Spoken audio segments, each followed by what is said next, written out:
1 in the morning. You never get over that, do you?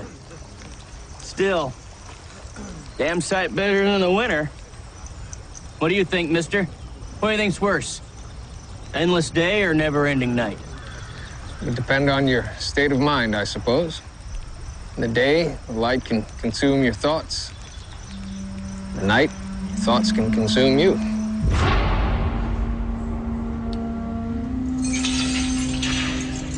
Take the CP rail to Hamilton immediately. Don't stay on the train any longer, or they will catch you. Why are you doing this? It's one mistake I can set right. A murderer!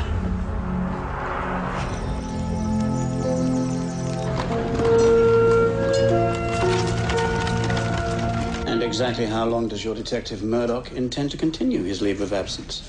I don't know. And you consider George Krábtri to be an adequate replacement? Krábtry's a determined chap. Yes, and an honest one.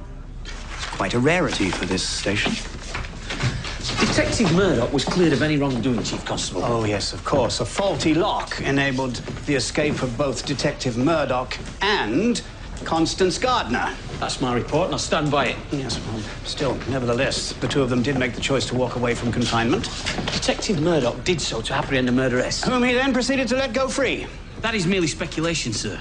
I believe Miss Gardner made that choice on her own. A view also held by both our superiors. Yes, well, let me remind you, Inspector Brackenreed, that I am now your superior, and I find your recollection of events to be highly suspect.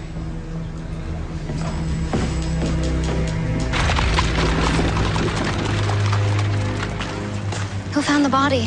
One of the poor souls that works in this area, a lady of the night. And the victim?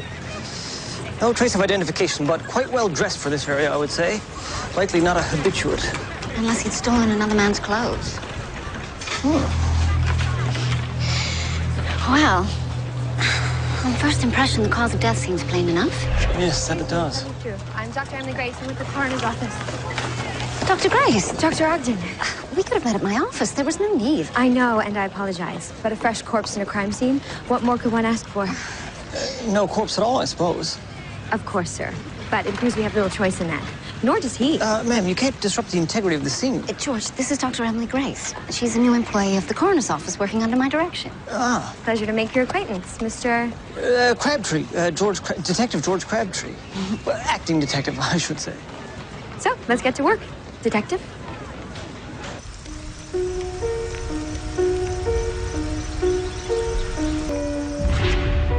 Dearest William, I have learned of the marriage proposal you intended to make to me. If your feelings are the same, you must let me know before I say my vows.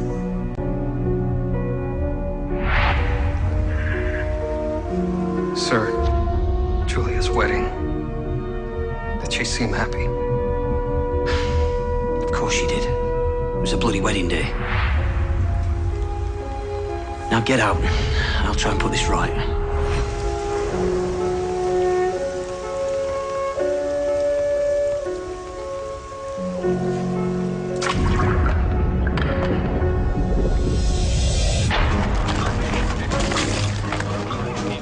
Hey, fellas. Come on up. Looks like you've come a long, long way. Back to see you after a good scrub. Since you're presentable, you should pay a visit. She makes a month on the creek feel worth it. She's been in the Far East, that one.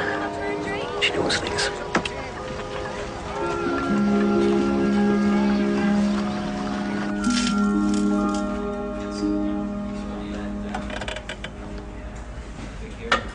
Congratulations. Almost $200. That's almost half of what I made in a year back in my old life. Thank you.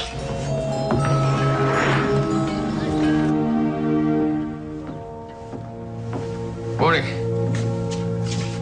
I'd like a room, please. Your lucky day. You have your choice. Oh, my old one then. 24. 24 it is.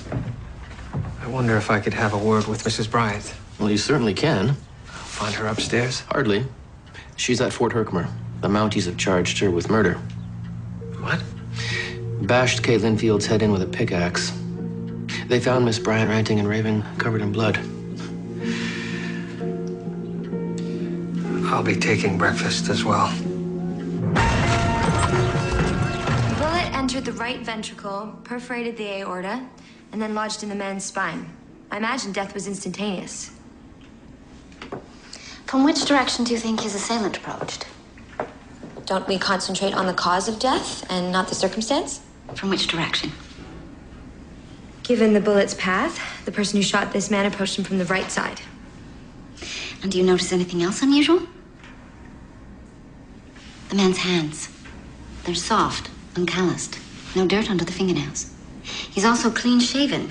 He doesn't seem like a man who'd live there. Would I include this in my report? Sometimes I think it best to provide our detectives with clues. They're not always as thorough as they should be. Detective Krábtrý? George Krábtrý is a fine detective, but try as he may, he's no William Murdoch.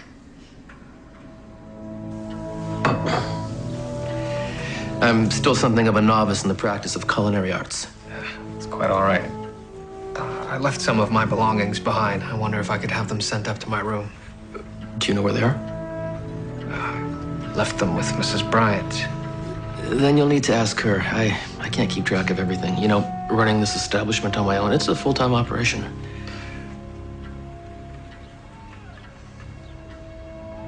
Fort Herkimer, you said?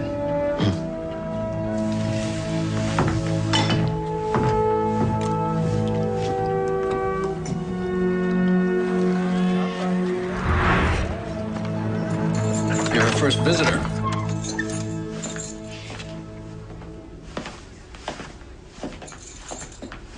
Mr. Murdoch, a pleasure. Mrs. Bryant? I'd invite you in for tea or something stronger, but I find myself ill-equipped. Just to assure you, I'm not a murderer. Do you have any kind of legal representation? I'm innocent. Just the same, it would be wise. Mr. Harris left for Skagway months ago. You're all alone? Yes, but you came to see me for a reason. How can I help you? I'm having trouble locating my valise. I put it away for safekeeping. It's under the bed in my room. Don't worry, I didn't disturb its contents. Mr. Murdoch, if there is any way you can help me, I would really appreciate it. I really don't know how I could. I'm sorry.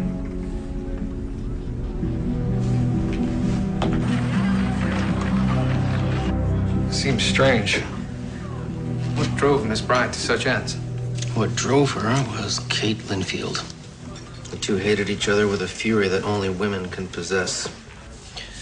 Elizabeth thought Kate was stealing her business. They've been arguing on and off for a couple of weeks. You! What the devil are you doing in here? You're not welcome. You know what I wonder?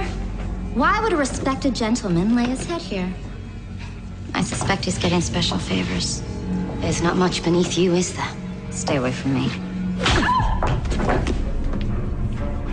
Stay away from me! Do you hear me? I do not want to see your face. Later that evening, they found Kate Linfield dead, the murder weapon in Mrs. Bryant's hands. Motive means an opportunity. Excuse me? When did this happen? 5 days ago. Isaac McKay saw it with his own eyes. Have they buried Miss Linfield yet? Why? I wondered if I could examine the body. You're a bit of an odd duck, aren't you? What's your business in this? I'm acquainted with Mrs. Bryant. As I was with Kate Linfield. And I'm more than a little disturbed by your interest in her corpse. Noted. I'll tell you when this conversation is concluded.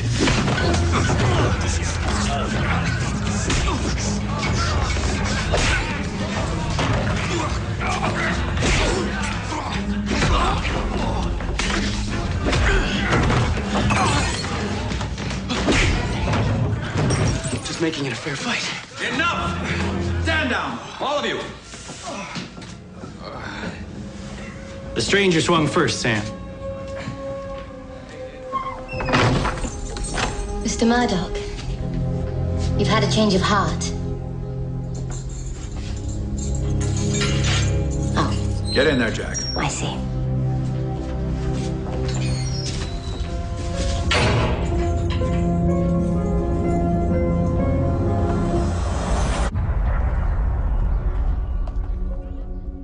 You don't look much worse for wear. Curious how a few questions could start a bar fight. It's a tight community. They don't always take well to outsiders. Even still, you were all outsiders before the gold rush. Once you become a sourdough, you form a bond. You need to make it through a winter to belong.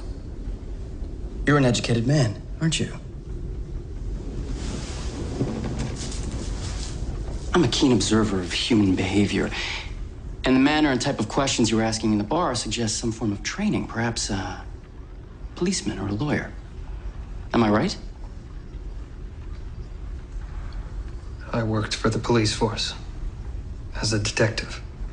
A detective? I took you in when you arrived here. Treated you kindly. Yes, you did. I told you I was innocent, but you won't help me. Why? It's not what I do anymore. So you'd let me rot in here because you found a new line of work?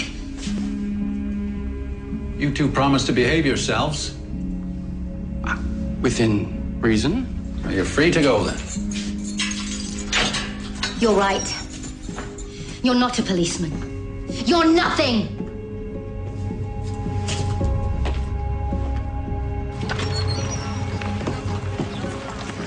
So why are you here? Seeking my fortune, same as everyone else. A little late to the party then, sir. The gold rush is over. My claim seems to be panning out. Then you're the lucky one. Most people have abandoned their claims, given up, and gone home. You know, they used to call this place the Paris of North America. Look at it now.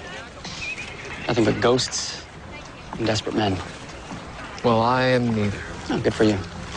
Whatever you're searching for, perhaps you'll find it here, but I wouldn't hold out much hope.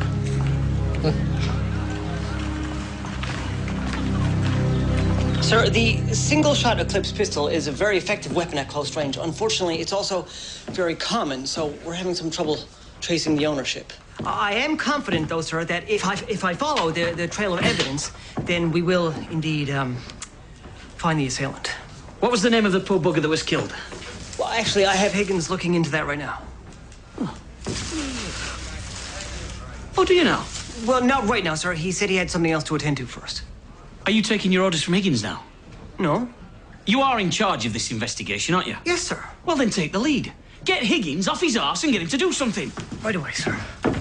Higgins, let's get to finding out the identity of the victim, In a moment, George. I'm still processing papers. Higgins, shift it!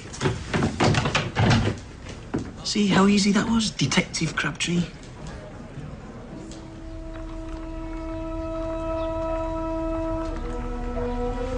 A detective? I took you in. I'm innocent.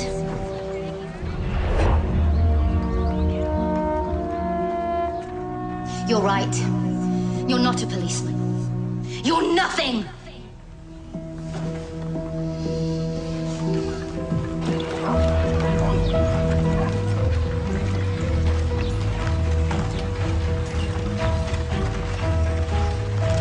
Didn't take you for a swell.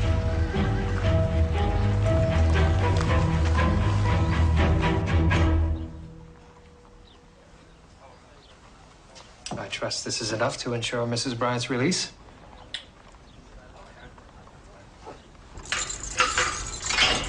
You are not to leave the area. I have no intention. Mr. Murdoch, I hold you responsible for her actions. I'm well aware of my obligations. Now, at your convenience, I would like to have a closer look at the murder weapon. In what capacity?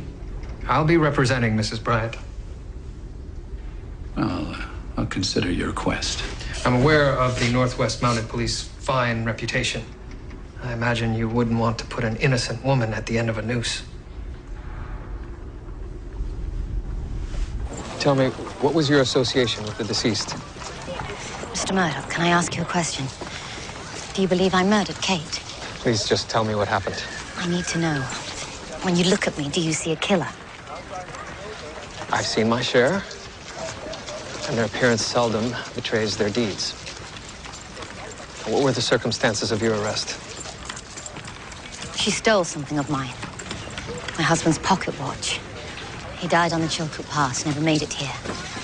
That watch was my only connection that I had to him. Please, just tell me what happened. Once Arlen told me she had the watch, I went straight to her hotel. That's where I found her. Your finger marks were on the murder weapon. The pickaxe. I picked it up. It was lying beside her. Why? I don't know why. It just seemed filthy beside her. There was a time when we were good friends. When I saw her lying there, that was all I could remember. And that's when Isaac McKay saw you? Holding the weapon. I tried to explain what had happened, but I was covered in blood. Must have looked like a mad woman. I didn't do it, Mr. Murdoch. I swear. Does your detachment come equipped with any magnifying device? A microscope, perhaps? I can't say we have one. May I?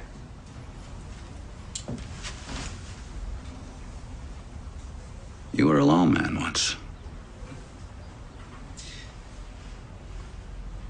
Mr. Steele, please note that I am taking a sample of the deposit encrusted on the edge of the pickaxe. Duly noted. Mr. McKay, I hope my questions won't provoke a reaction like they did yesterday. As long as you remain civil. Why would Mrs. Bryant kill Kate Linfield? It's no secret. Kate Linfield was slowly driving Mrs. Bryant out of business. But that would be a Pyrrhic victory at best. From all accounts, the gold rush is over. There will always be people pursuing a dream, no matter how foolhardy. And they'll need places to stay. And are you one of those fools, Mr. McKay? There's still plenty of money to be made mining the miners for the next few years. Could you clarify that? When the rush was on, that was this city's largest source of income. Taking gold from the man who took it from the creeks. Dance hall girls, $5 haircuts, and $7 steaks. After a month in the bush, they were happy to pay. Thank you. And you, Mr. Murdoch, I imagine you'll be leaving soon as well?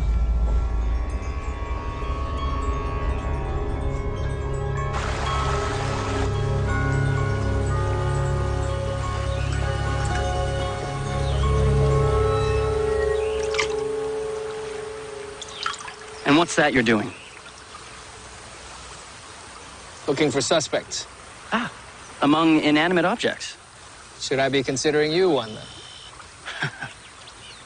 If you want to be wrong-headed. I was in Skagway at the time of the murder. If you want confirmation, contact Diamond Lil. She runs a bordello. We have a casual friendship. Huh? So, what are you looking for? I noticed unusually high levels of arsenopyrite in this part of the creek. The murder weapon was covered in it. So whoever killed Kate was familiar with this place? It's a theory. Well, this is Hard Luck Thompson's stake. The stubborn bugger worked this claim for years before he went bust. Any idea where I might be able to find him? I haven't seen him around. What can you tell me about him? You can't turn your back on policing, can you? Please. He was once close to Kate. Once? Or they came out here 2 years ago together. She quit him and started at the hotel. Well, it seems my inanimate object may have uncovered a suspect.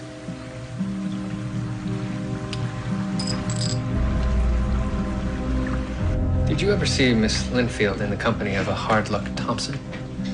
No, but I heard they were once very much in love. In my profession, I've seen what can happen when that emotion sours. Only in your profession? I, too, have suffered loss. So that's why you're here.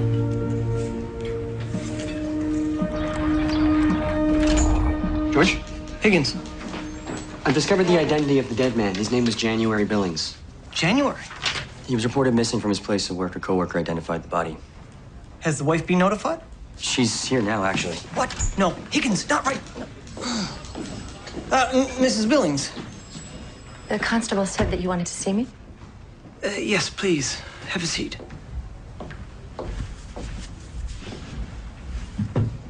What is this about? There's no easy way to tell you this, Mrs. Billings. Your husband has been murdered. Murdered? No, that can't be. No, I assure you, he's quite dead. I'm sorry. It's going to be all right. All right? How in heaven's name could it be? Well, no, all right is not the right. We have arranged for the body to be...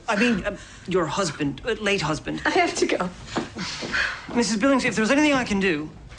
You can find out who shot him. That's what you can do.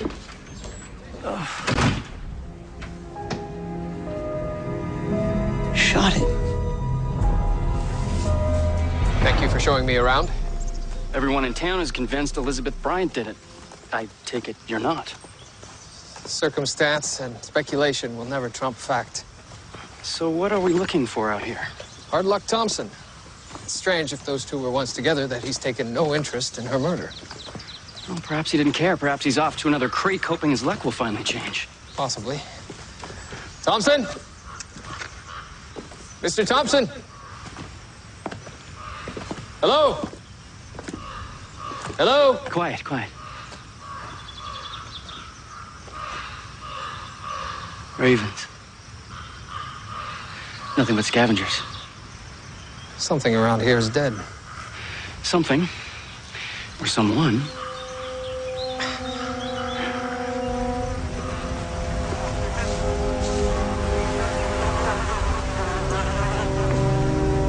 Over here.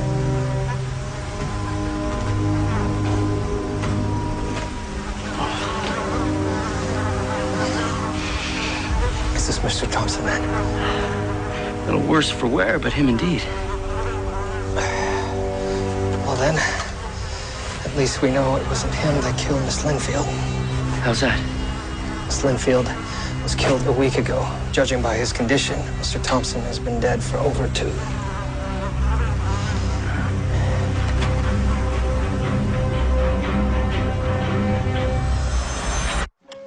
There is a silver lining of sorts.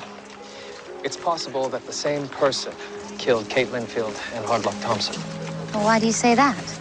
Well, they were both killed in the same manner. A blow to the head with a miner's pickaxe. And I found traces of a mineral both in Hard Luck Thompson's wound and on the pickaxe that killed Kate Linfield.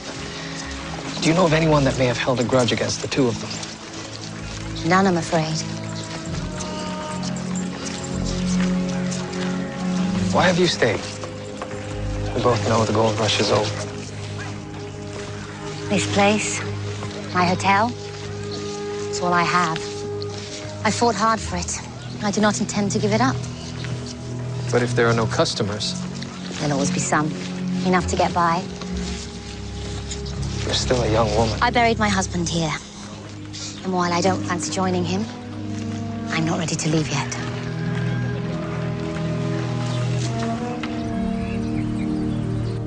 Thank you for taking the time to see me. You'd never think it, but there's really so much to do to prepare for a funeral. I don't mean to upset you, but do you know why a man of your husband's station would be in such a rough area? I'm not sure I could guess what my husband was up to. We'd grown somewhat apart over the years. Mrs. Billings, something has been bothering me. When I told you that your husband had been killed, you said he was shot. How did you know that? I saw the coroner's report on your desk. Now, if you'll excuse me.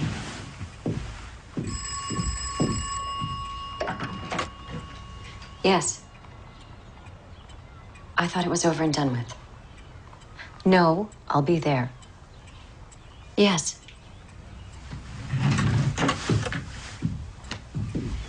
I'm sorry, but as I said, I don't know what my husband was doing down there.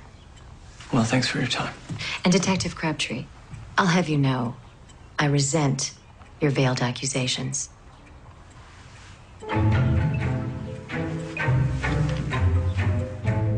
I thank you for this, sir. Superintendent Steele said I was to cooperate. Tell me, you handle all of the registered gold claims in the area, do you not? I do. How many people are holding on to their claims? Not many. So there are very few active miners at the moment? That's correct. You were the luckiest one this week. Mr. Thompson's claim, it was active until the time of his death? It was, God rest his soul. Tell me, this other signature on Hard Luck's claim, Catherine Thompson, who is that? Kate Linfield. They were once married. They held the claim jointly, but she took no interest in it. So Hard Luck's claim could never be sold as long as Kate Linfield was still alive. Who else still holds claims on Bonanza Creek? Isaac McKay. I believe these constitute motive for murder. Hardly. Without gold, these are worthless. Isaac McKay tried to buy Thompson's claims, but couldn't because they were being held by Kate Linfield. So you think he murdered her for the claims? Yes, with both Miss Linfield and Thompson dead, their claims would go back on the open market and into McKay's hands. Well, I suppose, but why, Mr. Murdoch? The gold rush is over.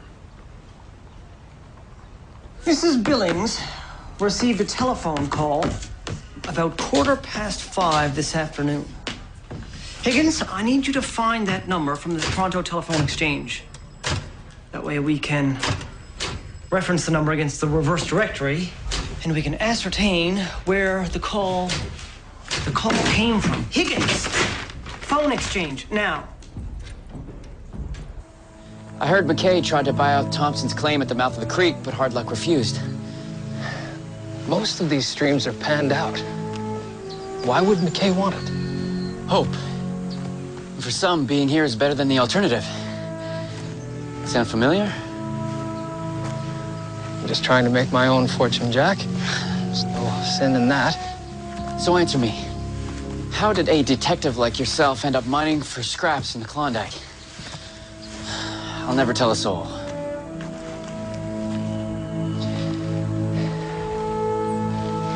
I made a mistake. I compromised what I believed in. Is it a choice you would make again? I did what I thought was right. Would you do it again?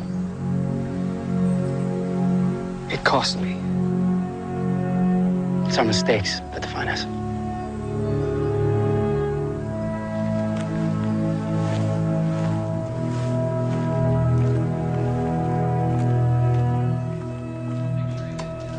The name of the person who called Mrs. Billings is Terrence Novak. Thank you, Henry. Bring him in for questioning. You know, George, we used to have conversations, and now all you do is order me around. That's because I'm your superior now, Higgins, so just do what I say. Certainly, Detective. Krábtri, Sir. your man did a good job for you there. Little honey with the vinegar, don't you think?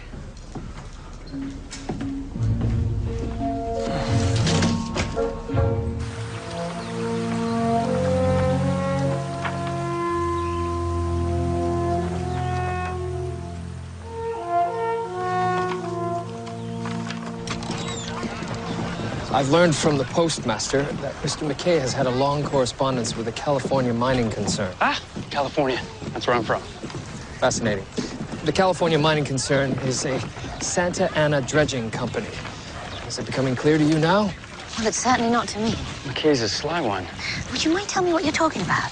The California gold rush didn't end when the prospectors left, it began. Are you familiar with dredging? Yes. And those machines could move more earth than an army of men. Yes, but to bring those machines here, the cost would be enormous. As would the reward. But to stage a dredging operation on the Bonanza. On the claim once held by Hard Luck. And Kate Linfield. So McKay would be the one to profit if Kate and Hard Luck's claims went back into circulation? Suggesting motive, yes. Bastard. He killed Kate and he pinned it on me. Mrs. Bryant, please, let me handle this.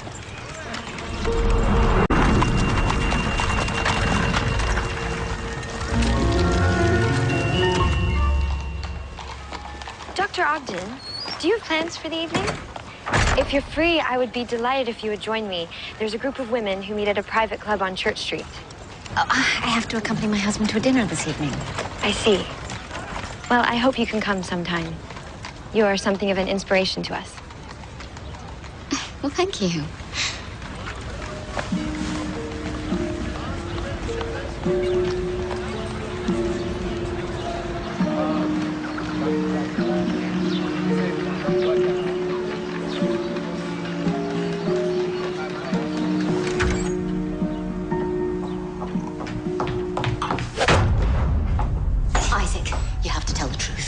You killed her.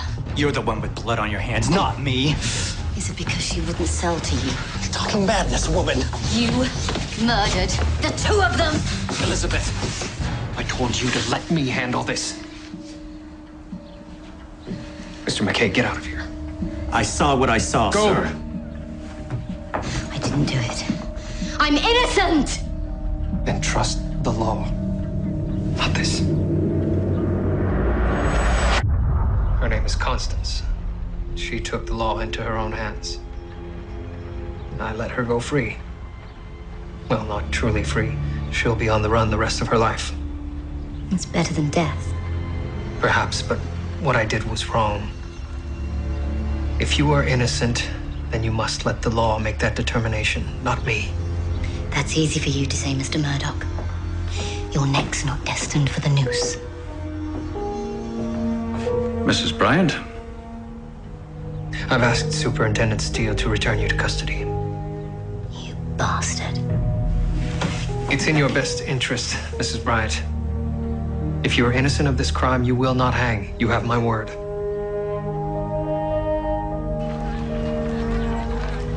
You're in an enviable position, Mr. McKay. The land you need to begin your dredging operation is now yours for the taking. And all it cost was a mere 2 lives. Which I had nothing to do with. Tell me, how is it you had occasion to be in Miss Linfield's hotel room at such a convenient time? I was worried for her safety. Are you her sworn protector? Hardly. I was in the saloon when Arlen came in from across the street. Told Elizabeth he'd seen Kate with her husband's watch. She ran out of here faster than a scalded cat. And you followed her? Not right away. For once, Arlen pulled out the good scotch. I just had my first sip when I realized I should make sure Kate came to no harm. But you were too late. Mr. McKay, who else stands to gain if you were to go ahead with your operation? All of us. Shops, saloons, hotels. The best and worst of us will all profit when the miners return. Of course.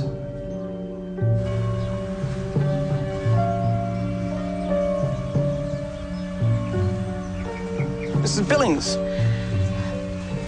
I had a conversation with a Mr. Terrence Novak. I believe you know him. I'm not sure. The man you hired to kill your husband. How could you not? I did no such thing. That's not what Mr. Novak says. And you're taking his word against mine? Why shouldn't I? Upon searching his premises, we found several bank drafts written to him in your name for services rendered. How could you do such a thing? What did your husband do to deserve this? While I was running around. At first it was our secret. But he became less and less discreet. All my friends knew. He disgraced me. Come with me.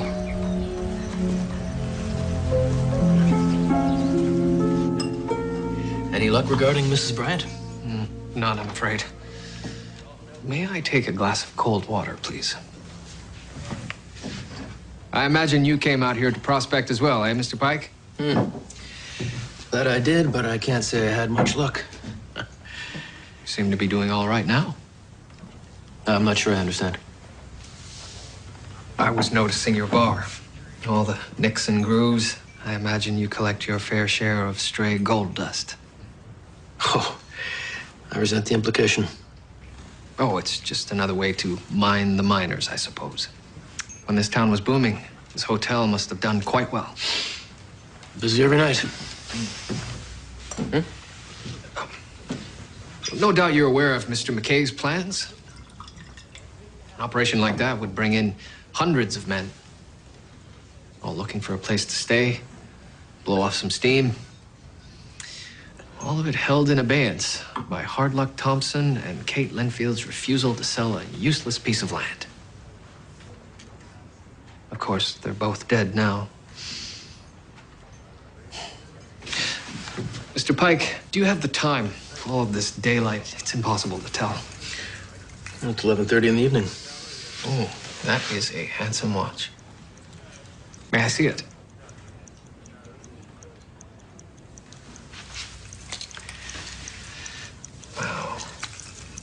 It's a shame I don't have some of my tools with me. Otherwise, I'd be able to raise the inscription here on the back. You see? It's been filed off. It's not necessary. It was a watch, wasn't it? The item you told Mrs. Bride Kate Linfield stole. A man's pocket watch. You're very clever. By killing Miss Linfield and pinning it on Mrs. Bryant, you accomplished two things. You allowed Mr. McKay to go ahead with his dredging operation and put yourself in the position of being the only hotelier in town. I wish I was that clever. I was tending bar the night Elizabeth killed Kate. No, you weren't. You were arguing with Kate. You knew she and Hardluck were married. You knew Hardluck wouldn't sell to McKay, so you killed him. You didn't expect his wife shared the same stubborn streak. And then no one held claim to the land McKay needed. You tell Elizabeth Bryant that Kate has taken her dead husband's watch. She goes to confront her. You stopped McKay from following her right away with a bottle of your best scotch. But McKay is a decent man, and he worried for Miss Linfield's safety. He wouldn't stay put. He arrived in time to find Elizabeth Bryant standing over a dead Kate Linfield. One hotel owner dead, the other accused of murder. Do you own a pickaxe, Mr. Pike? Lost it. Oh, then you'll be relieved to know that it's been found by Elizabeth Bryant, right beside Kate Linfield's body. All speculation. Wild theories. I'll be examining that pocket watch, Mr. Pike. And when I do, I believe I will indeed discover that it belonged to Mrs. Bryant's late husband. What do you think?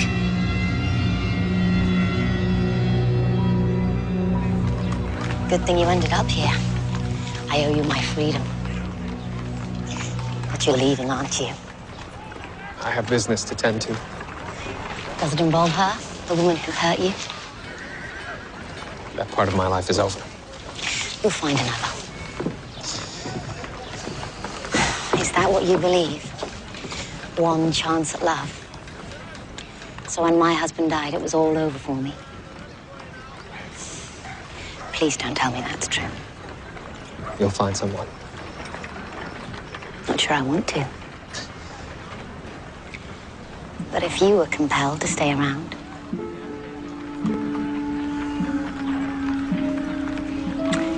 then that is your loss, Mr. Murdoch. Shame. It would have been nice to have someone to keep me warm during the coming months.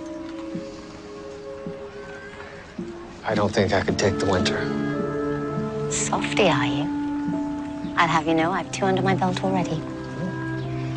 They say the third's the hardest. And the spring will be even more glorious. Goodbye, Mr. Murdoch. Goodbye, Mrs. Bryant.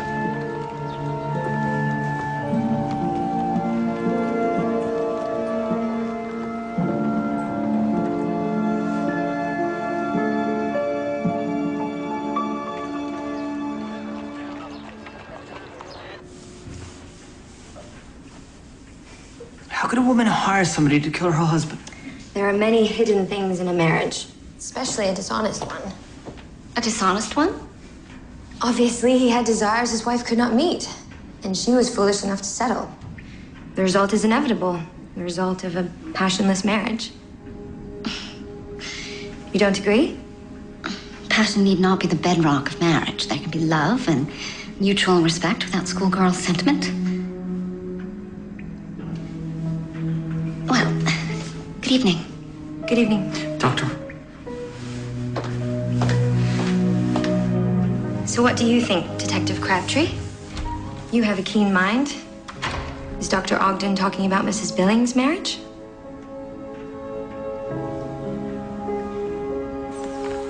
I need to be back where I belong. I assumed that would be the case. So, you'll need this then. I fished it out of the creek a day or two ago. I'll wear it once again once I've earned it. You saved Mrs. Bryant from the noose. I suppose that's a start. You said something about your mistakes defining you. I believe it's what you do to write them that does. When did I become so philosophical? Must be the mountain air. Will you be back? I don't know. If I feel the call of the wild once again. You've been of great assistance to me. I never did get your surname. It's London. Jack London. And what's that you said? The call of the... Call of the wild. It's a nice turn of phrase.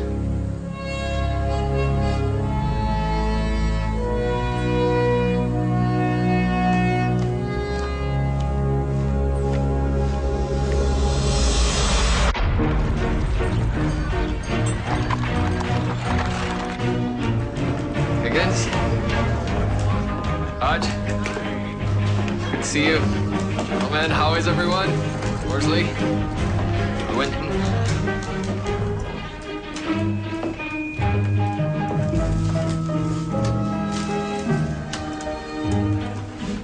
Sir! Oh, you're back. Thank goodness. It's wonderful to see you, sir. It's good to see you as well, George. I see you've made the office home. Oh, sir, I'll have this back to rights in seconds, sir. In seconds.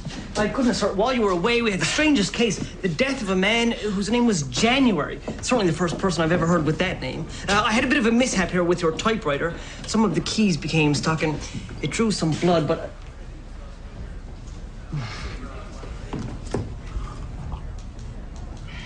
You can't do it, Murdoch. I intend to confess my involvement in Constance Gardner's escape, sir. You can't. It'll ruin me. You know that. I lied for you. I'll say it was at my insistence. And how do you think that'll go down, eh? Detective Giles is now chief constable. He already doubts my story about the faulty lock. You cast doubts on it, we'll both end up behind bars. You're forcing me to live a lie, sir. I saved your bloody job! You made your choice when you let the woman go. I made mine when I saved your skin. The die's cast. Sir, what will I do? You want to pay your penance or whatever it is you Catholic blokes do? Go back to doing what you do best. You're a detective. Be one. Oh, and Murdoch, we'd best watch our backs. Giles' beady eyes are on us both.